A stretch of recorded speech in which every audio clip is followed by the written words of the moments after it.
नेताओं के पास एग्जेम्पलरी काम हैं जो उदाहरण बन सकते हैं देश के लिए, और देश के लिए उदाहरण बना हमारा एक्सप्रेसवे। समाजवादियों ने एक्सप्रेसवे नहीं बनाया होता तो प्रधानमंत्री जी हरकुलस हवाई जहाज से कभी भी सड़क पर नहीं उतर पाते। दो लोगों की आपने बात कर ली, ममता बनर्जी, नीतीश कुमार।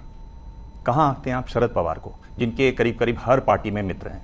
कहां आंकते हैं आप राहुल गांधी को, जिनके बारे में कहा जाता है विपक्ष यानी जो बीजेपी है वो कहती है कि ये तो पार्ट टाइम पॉलिटिशियन है? इन दोनों को आप कैसे आंकते हैं? शरद पवार जी की भी कोशिश है और कांग्रेस को भी कोशिश करनी चाहिए कि किसी दल के खिलाफ काम ना करें, इन दलों को साथ लाने का काम करें। बड़ी पार्टियों को मैं कोई सलाह नहीं दे सकता हूं, लेकिन मेरी कोशिश ये होगी कि जो देश के पैमाने पे अच्छे फैसले लेकर के आए उसके साथ खड़े होंगे। एक और कैंडिडेट हैं अरविंद केजरीवाल।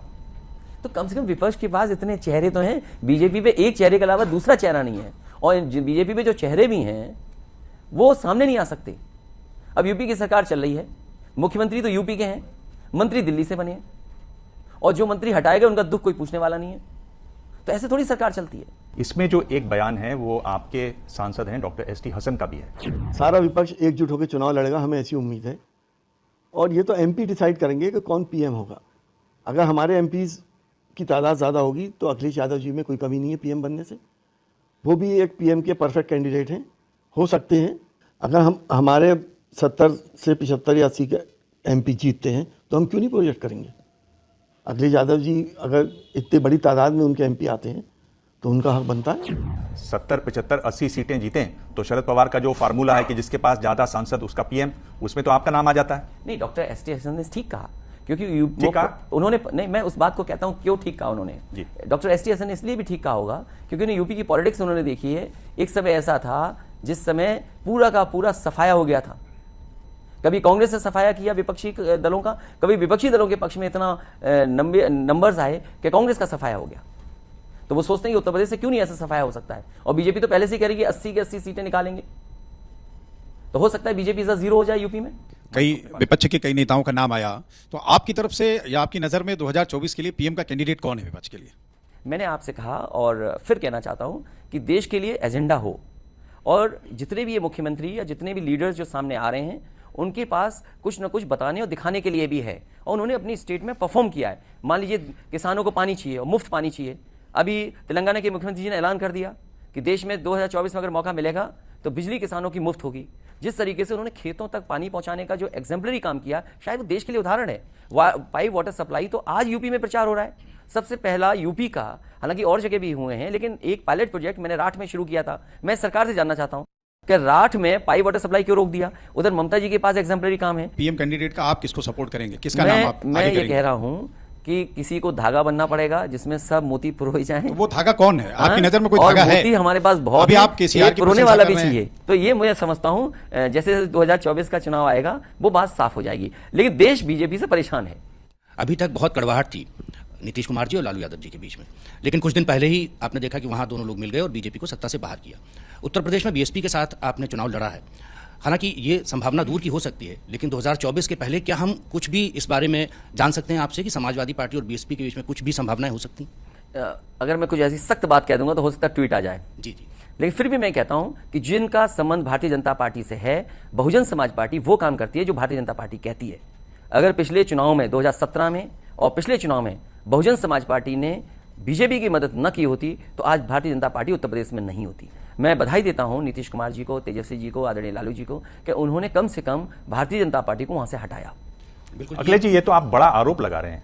ये बड़ा आरोप नहीं है, बीएसपी पर ये बड़ा आरोप सच्चाई और हकीकत है।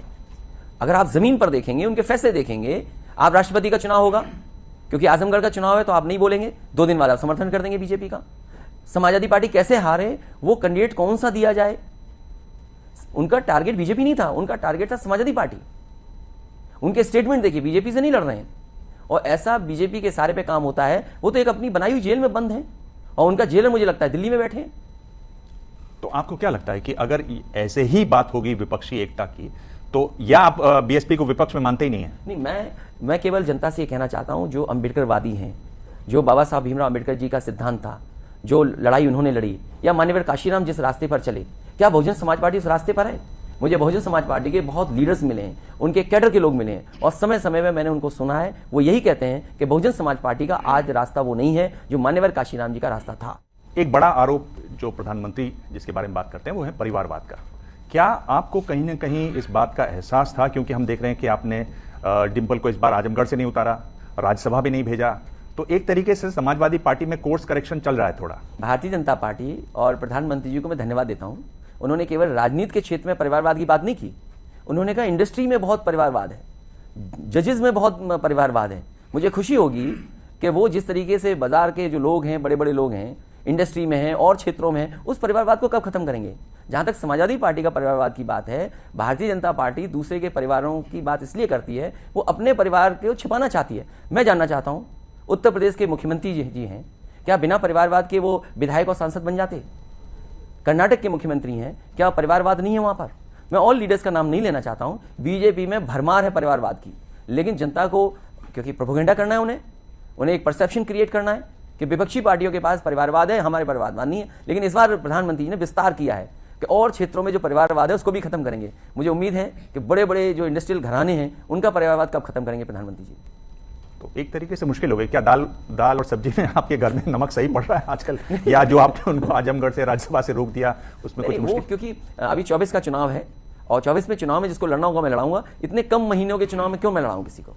हालांकि धर्मेंद्र लड़े, वो भी परिवार का ही हिस्सा है। अखिलेश जी, जो आपातकाल जब देश में लगा था तो समाजवादियों की भूमिका बड़ी थी उसको हटाने में। आज की डेट में आप लोग आरोप लगाते हैं कि ये जो सरकार एजेंसीज का दुरुपयोग करती है, आपातकाल जैसा कुछ बताते हैं कि तानाशाही है सरकार में, तो वो आपातकाल और ये जो आपातकाल है इसमें आप किसको ज्यादा गंभीर मानते हैं? बीजेपी ने ये कांग्रेस से सीखा है, लोगों के घर में छापा मारना, पॉलिटिकल लोगों को फंसाना। कम से कम बीजेपी ये स्वीकार करी, कांग्रेस से सीखा उन्होंने। और कांग्रेस का हाल देख लीजिए आप, बीजेपी के खिलाफ कोई खड़ा हो जाएगा, उसके खिलाफ ईडी, सीबीआई, इनकम टैक्स और न जाने कौन कौन से विभाग आ जाएंगे। आज भी हम लोग, आप लोग बैठे हैं, हो सकता है किसी का छापा पड़ रहा हो ईडी का। एक दिन ईडी ही परेशान हो जाएगी छापा मार मार करके, क्योंकि इतने कागज ईडी पर हो जाएंगे, पूरा देश फंस जाएगा उसमें, कोई कारोबार नहीं होगा। और बीजेपी के लोगों का क्यों नहीं ईडी छापा पड़ रहा है? ये एक्सप्रेसवे बना बुंदेलखंड, केवल एक एग्जांपल मैं देता हूं। बुंदेलखंड एक्सप्रेसवे बना, सबसे बड़ा प्रोजेक्ट था और प्रधानमंत्री जी ने उद्घाटन किया। बारिश के दूसरे दिन ही ढह गया, उसके जो क्वालिटी थी कंस्ट्रक्शन की वो खराब थी। मैं जानना चाहता हूं इसकी ईडी, सीबीआई, इनकम टैक्स क्यों जांच नहीं हुई? वो प्रोजेक्ट क्या सस्ता प्रोजेक्ट है? और फिर जो समाजवादी पूर्वांचल एक्सप्रेसवे बना था उसकी क्वालिटी बिल्कुल बर्बाद कर दी। इन्होंने जो कहा कि उसकी राइडिंग क्वालिटी के लिए रबर मिक्स्ड विटामिन यूज करेंगे। मैं जानना चाहता हूं कि जो पूर्वांचल एक्सप्रेसवे है उसमें रबर विटामिन कितना यूज हुआ है जिससे राइडिंग क्वालिटी बेटर हो जाती। और आपने तो इंडियन रोड कांग्रेस के जो मापदंड थे, मानक थे, उन मानकों से खिलवाड़ किए। उनके मानकों से खिलवाड़ करने का मतलब है कि आप जो चलने वाले लोग हैं उनकी सेफ्टी से खिलवाड़ कर रहे हैं। जिस हाईवे का मीडियन 14 मीटर होना चाहिए था, आपने मीडियन काट दिया, आपने सर्विस लेन काट दी, आपने कोई आगे फर्दर प्रोजेक्ट नहीं बनाया, मंडियां किसानों के लिए नहीं बनाई। तो कब जांच होगी इस बात की, ईडी, सीबीआई और इनकम टैक्स की? आपने गलत एक्सप्रेसवे बना दिया। इंडियन रोड कांग्रेस के मानक से कैसे आप खिलवाड़ कर सकते हैं? और फिर यहां तो जेल में घोटाला है, स्वास्थ्य विभाग में घोटाला है, ट्रांसफर पोस्टिंग में घोटाला है। अभी उत्तर प्रदेश में सरकार बनते ही सभी इंजीनियरों का ट्रांसफर हो गया और ऐसा घोटाला सामने आया जिसमें कई सौ करोड़ का खिलवाड़ हुई है। क्या उसकी ईडी, सीबीआई जांच होगी? स्वास्थ्य विभाग के ट्रांसफर हो गए, क्या ईडी, सीबीआई जांच होगी? आज स्वास्थ्य विभाग ठप है।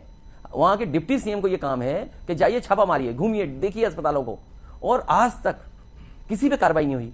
जहां जहां गए वो अस्पताल नहीं ठीक हुए, ना दवाई मिल रही, ना इलाज मिल रहा है, ना जांचें हो रही हैं, अल्ट्रासाउंड मशीन बंद है, आपकी एक्सरे मशीन बंद है, ऑपरेशन की डेट के बाद डेट दे रहे हैं, आपको दवाइयां उपलब्ध नहीं है। पूरा खत्म कर दिया स्वास्थ्य विभाग। इस सबके विरोध में आप सड़क पर क्यों नहीं उतरते? ये जो राजभर जी आरोप लगाते हैं आप पर कि आप एसी कमरे में ही बैठना चाहते हैं, ये जो कह रहे हैं कि आपातकाल में समाजवादियों ने बहुत विरोध किया था, आप लोग के बारे में ये छवि क्यों बन रही है कि आप उतरते नहीं है सड़क पर? भारतीय जनता पार्टी अरबों खरबों रुपया खर्च करती है किसी भी पार्टी, पॉलिटिकल पार्टी की इमेज खराब करने में। मैं आपसे जानना चाहता हूं, ये बुद्धिजीवी पत्रकार हैं, अगर इन्होंने एक भी लाइन लिखी हो कि समाजवादी पार्टी के छात्र नौजवान पिछले कई दिनों से पदयात्रा कर रहे हैं, हजारों की संख्या पदयात्रा कर रहे हैं, हमारे लीडर शामिल हो रहे हैं उसमें, हम लोग भी शामिल होंगे, ये बताएं ये बुद्धिजीवी पत्रकार, अगर एक लाइन लिखी उन्होंने उसके बारे में? तो जब आप हमारा लिखोगे ही नहीं तो जानेगा क्यों कोई? मेरा सवाल संगठन को लेके है। आप 2024 की तैयारी में हैं और उत्तर प्रदेश सबसे बड़ी जमीन है समाजवादी पार्टी के लिए, लेकिन पार्टी का संगठन इस समय कहीं दिखाई नहीं दे रहा। आपने संगठन भंग कर दिया। एक अध्यक्ष उत्तर प्रदेश के हैं और एक राष्ट्रीय अध्यक्ष हैं। पार्टी सिर्फ इस दो लोगों के उस पर चल रही है। तो आपको नहीं लगता कि संगठन आने वाले चुनावों के लिहाज से बहुत जरूरी है? टीम समाजवादी पार्टी बहुत जरूरी है, इसके लिए क्या कर रहे हैं? आपने बहुत महत्वपूर्ण सवाल पूछा है और बीजेपी से लड़ने के लिए हमें अपने बूथ पे तैयारी करनी पड़ेगी और हमारे संगठन को बहुत ही अच्छा बनाना पड़ेगा। इसीलिए समाजवादी पार्टी ने अपना पूरा संगठन भंग किया है। अभी सदस्यता अभियान चल रहा है, 1 महीना और लगभग सदस्यता अभियान होगा, राष्ट्रीय सम्मेलन होगा और उसके बाद आप देखेंगे पूरा उत्तर प्रदेश में समाजवादी पार्टी का बूथ स्तर पर संगठन होगा। आज जो हमारी पार्टी की कोशिश है कि हर बूथ पर एक सक्रिय सदस्य बन जाए और सक्रिय सदस्य बनाने में हमारी पार्टी के पूरे वरिष्ठ नेता उसी कार्यक्रम में लगे हुए पिछले 1 महीने से और 1 महीने और हमारी कोशिश है कि उत्तर प्रदेश में कोई बूथ छूटे ना जहां पर समाजवादी सदस्य ना बन जाए, क्योंकि वोट हमारे पास है, वोट जनता देना चाहती है समाजवादी पार्टी को। केवल हमें वोट पहुंचाने का और हमारे संगठन को कम से कम जिम्मेदारी मिले कि वोट ले आए, हम भारतीय जनता पार्टी को हराने में कामयाब हो जाएंगे।